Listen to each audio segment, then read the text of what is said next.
All right, welcome to part two. I guess if you're watching this, you might want to give the fresh pasta a try, so good for you. Squid ink pasta is actually made with just a few ingredients. I have 127 grams, which is 4.5 ounces of flour. Weighing the flour is pretty important because different flour mixes have different weights by volume.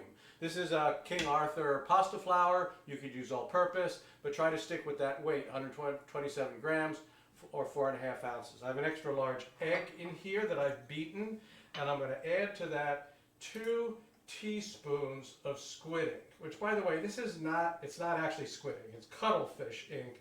You still look it up. When you look it up on the internet, you look it up as squid ink. All right. And the reason I'm putting it in the egg is because, as you can see, it's pretty thick, it's pretty gloppy. I want to sort of mix it up in there, and so it'll blend better, it'll mix better in the flour if I don't put it all in it as a glop of squid ink. All right, so got it in there, as much as it's going to go. Whip it up, and you see I got this little sort of grayish, blackish egg is what I have here. The other thing that's going to go in here is a little pinch of salt. Let's pinch some salt, just a pinch. And I put in the food processor, I'm going to put the egg and squid ink mixture. And I'm going to give it a couple of pulses. I just want to kind of bring this together. So let's go ahead and do that. You see, I'm just kind of pulsing it. And what I'm doing is watching it. And I sort of want it to sort of form up as a bunch of, sort of like pebbles, large grains of sand, small pebbles, something like that. So that's done, and then I'm going to put it on the counter here, and I'll just start squeezing this to pull it together. So let's get some of this stuff out of the way. All right, and then I'm going to start doing this. You see, it's already just starting to come together very nicely. All right, I'm going to knead it a little bit, and then I'm just going to throw a little bit of flour on this. I do have flour and water here. The reason I had that is because, hey, you know, they could have been a slightly different size, you know, and it might not have come out. This actually feels pretty good. So I'm going to put a little flour on the counter because next thing I'm going to do is roll it out, and I don't want it to stick. I'm also going to rub a little flour on the rolling pin. So I've got this sort of squeezed out like that. And I want to roll it out so that it'll feed at the 0 setting of my machine here. So, and you'll notice I'm not resting it. You'll see there's a lot of recipes that say, oh, you should wrap the dough for a half an hour, you know, and let it rest for half an hour. You know, I've seen a lot of chefs not do that, okay? I learned this from a chef, and I know I saw a couple others do it this way too, and it's just, you don't need to rest it. And why? Because what's going to happen is, as I'm doing this process here using the machine, okay, I'm essentially kneading this dough, okay?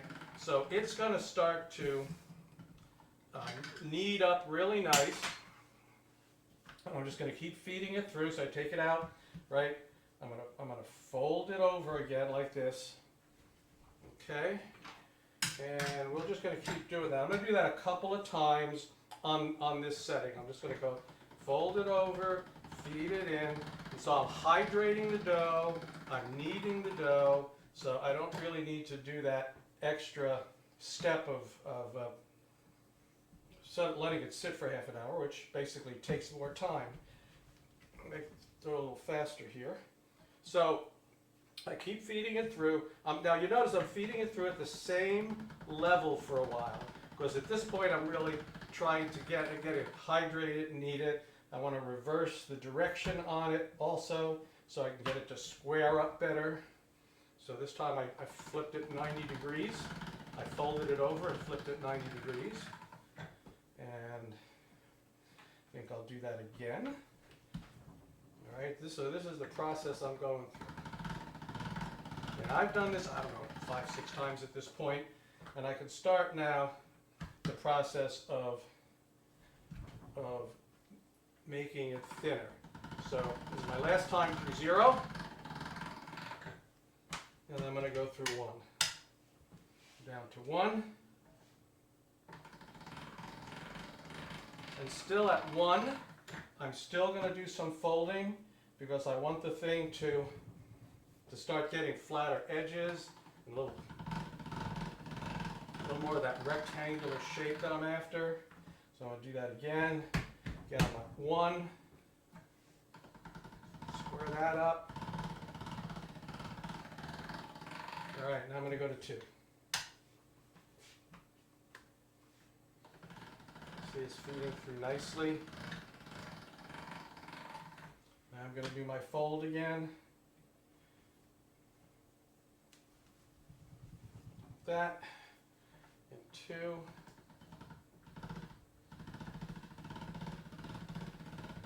And at this point, I've had enough, pretty much had enough folding fun. I'm going to do one more time for 2.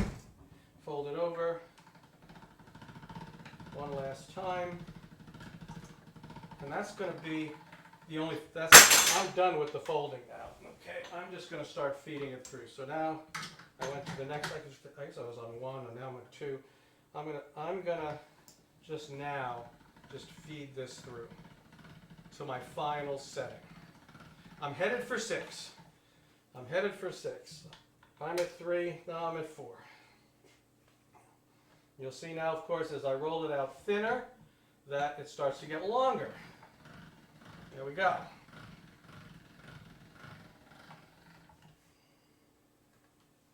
So that was 4. This is 5.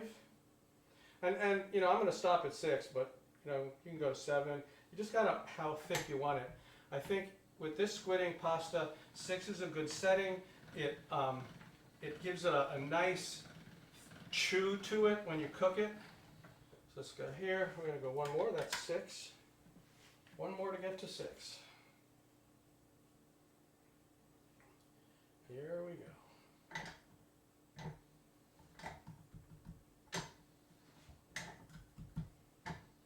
There we go. All right.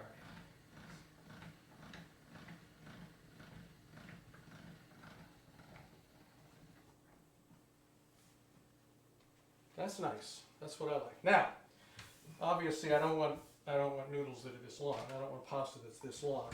So what I'm going to do now is I'm going to cut it into lengths. So I'm going to trim off the rough edges on each end.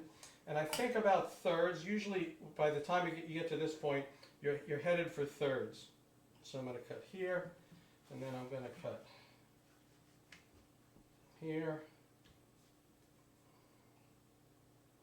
And you'll see it's not completely even over here, but that's okay. I'll just get some different size noodles. Now what I need to do is cut them. So I slip this over here to the fettuccine cutter, and I feed this through, just like that. And there you have it. There's my beautiful squidding pasta.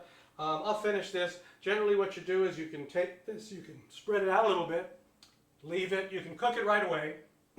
You can leave it out, you can actually freeze it and then cook it you know, some days later. So that's it, folks. That's how you make fresh squidding pasta. I hope you'll give it a try, and I'll see you next time.